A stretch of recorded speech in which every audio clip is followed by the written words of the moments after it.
Aaron Rodgers suggests Jimmy Kimmel will be named as one of Jeffrey Epstein's associates. As the Jets quarterback jokes, he will definitely be popping some sort of bottle when the list is made public. Let me just pause right there for a second, guys. It's not the list, okay? The list is not being made public. We wish. It is a defamation lawsuit pertaining to Jeffrey Epstein's goings-on, and there are names that were redacted from court documents. But the names will likely include a wide range of people.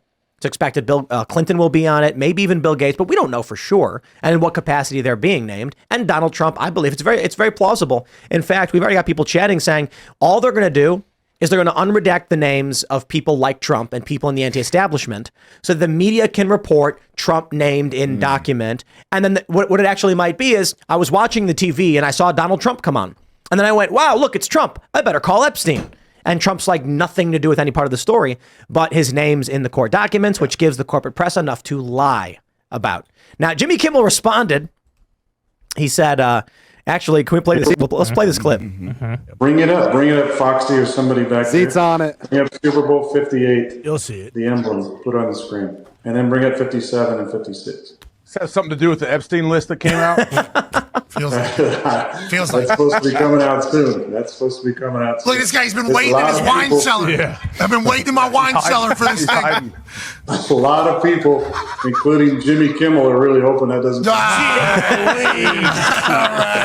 right. Obviously, a clip from this particular program was run on Jimmy Kimmel's show whenever Aaron brought up the list, and then Jimmy. Yeah, so anyway, Aaron brings up the list and Jimmy Kimmel starts insulting him.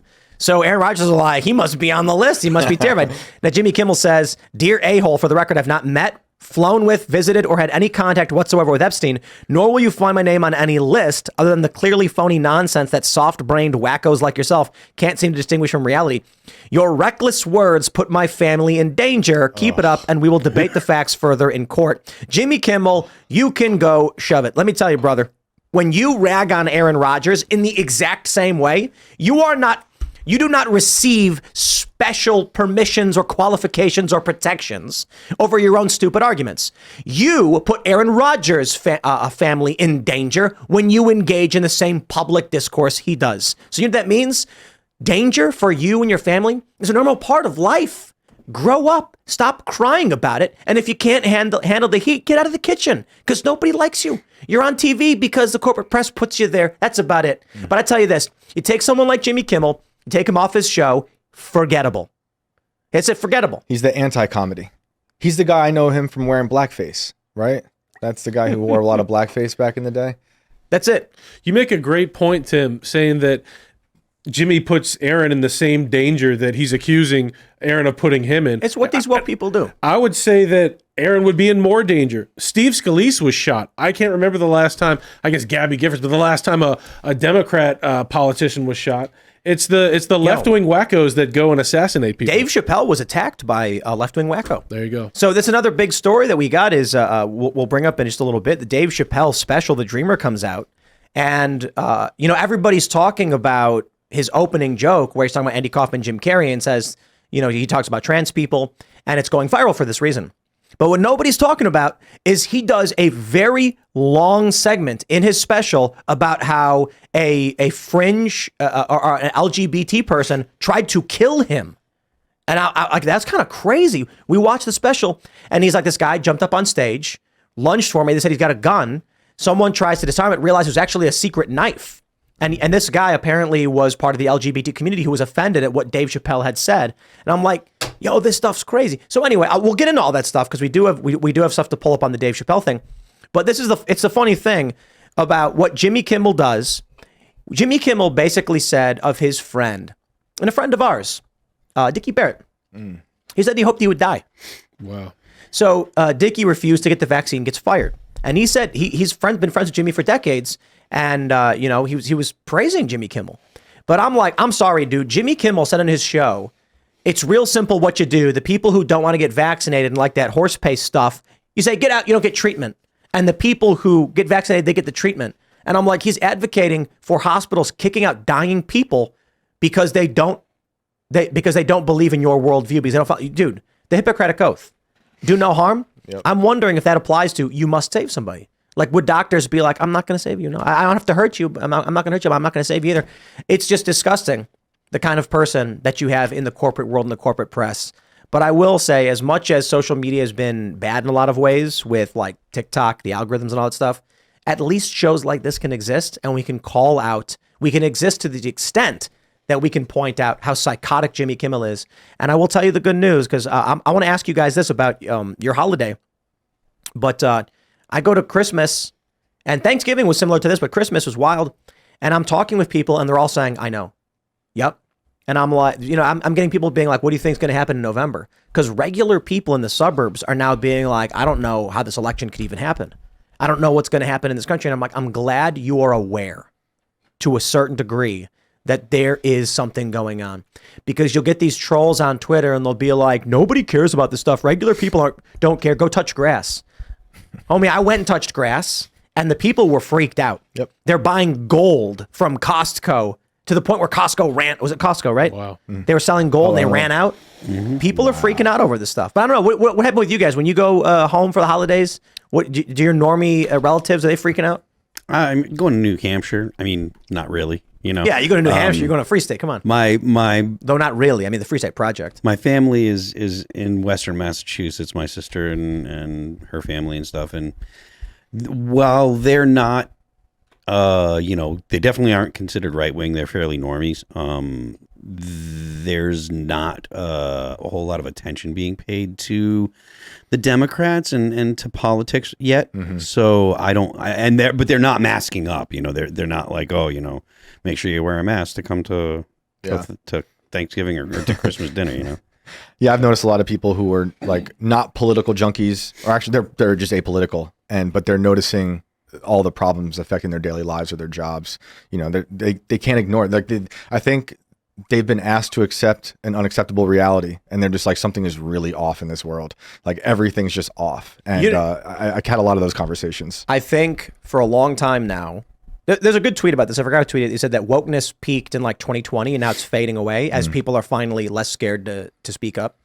And I think what it is, people really did know something was messed up, but they were scared to speak up because everyone's looking around wondering who's going to be the narc, who's going to send them to gulag. Now that people are starting to feel more confident with the likes of, our cultural victories and hard numbers in sales and declines in the boycotts, now people are feeling like this is the way to go. I can speak now finally, and they're not scared. And they need to continue to speak, right? Like, because I remember there was that very small segment of time at the very beginning of lockdowns where a lot of us, maybe you guys, but I felt like the woke stuff was just disappearing because everyone was worried about like life, right? Well, we're locking down. Well, how are we going to survive? And then it came back in crazy full swing, that was right? because of George Floyd, right? And then and that catapulted into a whole new stratosphere of deranged like stuff. And there's a lot of stuff happening now. It's good, but don't get too confident. Like, keep pushing back. I got a good one for you guys, because I was asked by an extended family member at a family party, how do you sleep at night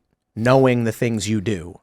No, it was not an insult. It was just like, don't you like sweat? Aren't you worried? And I was like, I'm actually the least stressed out because of it. Yes. When I was like, let me ask you a question. If you closed your eyes and crossed a busy intersection, would you be scared? You'd probably be crapping your pants. Yeah, see, I know where the cars are going because I looked both ways. Why would I be scared? I know what's coming. I know what's happening. I pay attention. So, if we get news that riots are erupting in all the major cities, I'm going to know before you do. So I'm actually not worried. Yeah, it's funny. I think about that a lot because there was a point in time, maybe a decade ago, I'm at that point, I'm a teacher, and I knew something was wrong, obviously with the college world. Something was, but I couldn't explain it. I didn't have like a set of language to describe it.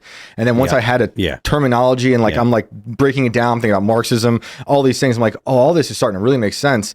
And then at that point, 10 years ago, I was definitely depressed. I didn't know what was going on. I couldn't get ahead. And I'm getting like applying for teaching jobs. They say like straight white males can't apply. I'm like, what the heck is going on here? But now I know, And there's definitely like we've come a long way as a culture because everyone's talking about the Chappelle one. The Ricky Gervais special is also pretty good. It's not as good. Yeah, it's not as good as Chappelle, but I really like it. But it's one of the telling things in the Gervais special is that he's saying like, hey, to the audience, have you guys heard of CRT stuff?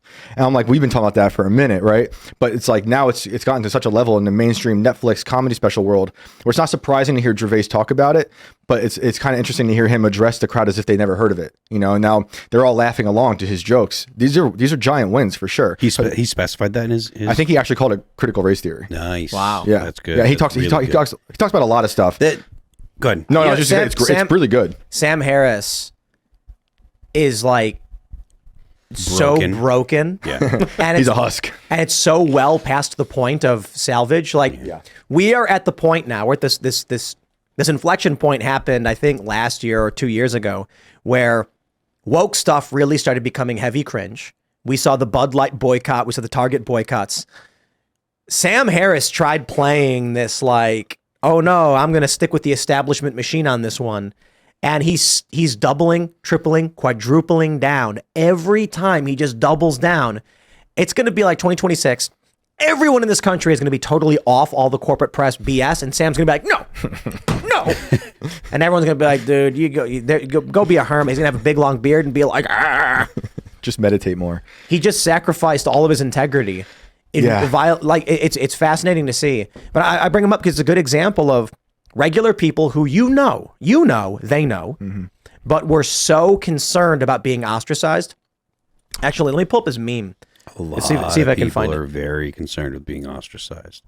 That was the main carrot. Yeah, no one wants to be called a bad word. Yeah. I mean, I don't care. Well, I mean, but a lot of people do. By the time that had happened, I had already been on the outs with the Polite Society for, since like 2013 was the first time that I kind of crossed the line. Yeah. In 2000, like I have said all kinds of unapproved things. So I've been on the outs. Like if I was canceled, because I don't think that you can be canceled unless you allow yourself to be canceled until you start behaving like you've been canceled. Yes. But if I was canceled, the first time it was in like 2012 or 13, before they were calling it canceled. OG. So it's like, my entire career, or at least half of my career in the music industry, was pushing back against the music industry that was getting more and more and more progressive. So. Check out this meme. It's a comic. And the guy says, I have strong opinions. The other guy says, are they based on reality? And he goes, they are based upon how I feel in my heart. And then his heart says, I'm terrified that if I research and form opinions based on reality, a wedge will be driven between me and my community, and I will lose my friends and family. Yeah. This... Not my heart. And I'm wondering, like, who's this extra fabulous guy is not some right winger or anything like that. These comics are just like Reddit comics that were there for like a decade. But this sentiment is not what people on our side of this culture war experience, because we're literally just speaking our minds and starting the political fights. It is the woke and the default liberals who are living in that reality. And we know it. One of the thing that's super important that we need to do, and I see I see problems arising on the right now with a lot of people that are Christians and a lot of the religious people. The way that we win is by bringing the Democrats back to their senses and get them making Democrats normal liberals that 20, 15 years ago, people like Tim would have been or considered themselves Democrats. Get those people to realize that they have been lied to by the progressives, that the whole progressive project that has been the standard narrative essentially for the past 10 to 15 years is not built on the civil rights movement the way that they say it is. It is a totally different philosophy, a totally different way of understanding the world, even a different epistemology, a different way of knowing what they know. Thanks for watching this clip from the Timcast IRL podcast. Hang out with us live Monday through Friday at 8 p.m. and become a member over at timcast.com for uncensored, members-only shows exclusive. Thanks for hanging out, and we'll see you all next time.